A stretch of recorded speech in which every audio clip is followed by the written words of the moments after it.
On vous a menti sur l'Ukraine. Ce n'est pas juste une zone de guerre. C'est une mine d'or culturelle, un secret de voyage et une terre de résilience. Mais si je vous disais que certaines de ces villes sont plus sûres que la vôtre? Et si zapper l'Ukraine, c'était passer à côté de l'une des expériences les plus inoubliables de votre vie. Aujourd'hui, on va explorer ce qui fait de l'Ukraine bien plus qu'un simple titre de journal. C'est une destination qui va changer votre vision du monde. Soyons réalistes. Mentionnez l'Ukraine, et la plupart des gens imaginent des cartes de guerre, des alertes d'infos en continu, et leur grand-mère qui s'inquiète à mort. Mais voilà le truc, bien que le conflit soit réel et doive être respecté, toute l'Ukraine n'est pas un champ de bataille. En fait, des villes comme Lviv, Chernivtsi et Oujhorod sont aussi paisibles que votre café hipster du coin. Sauf qu'il y a un meilleur café et moins de gens qui parlent de leur podcast.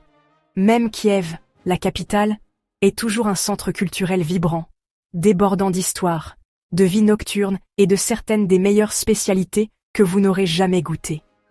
Si la sécurité vous inquiète, tenez-vous-en aux avis du gouvernement, évitez les premières lignes, évidemment, et inscrivez-vous auprès de votre ambassade, parce que rien ne dit « voyageur préparé » comme un filet de sécurité bureaucratique. À propos de préparation, parlons visas. Bonne nouvelle. Si vous venez des États-Unis, du Canada, de l'UE ou de plusieurs autres pays, vous pouvez entrer en Ukraine sans visa pour 90 jours.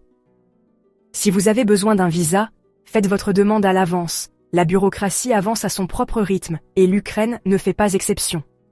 Une fois sur place, la vraie aventure commence. Les dômes dorés de Kiev, les rues féeriques de Lviv, le charme de la mer Noire à Odessa et la beauté intacte des Carpates se disputent tous votre attention. Que vous soyez branché sites historiques, vie nocturne trépidante, ou juste en train de faire semblant d'être cultivé en prenant des selfies, l'Ukraine a ce qu'il vous faut. Pour se déplacer, les trains sont abordables et efficaces, les wagons-lits sont une expérience en soi, et les marches Rutka, minivans partagés, sont, disons juste que si vous en survivez à un, vous avez officiellement gagné vos galons de voyageurs aguerris.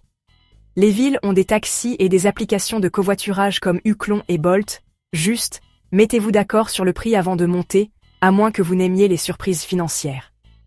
Côté argent, la hryvnia ukrainienne est la monnaie locale, et si les grandes villes acceptent les cartes, les petites villes préfèrent le liquide, alors gardez-en un peu sur vous, mais n'échangez pas dans des kiosques louches, à moins que vous n'aimiez les histoires d'horreur financière.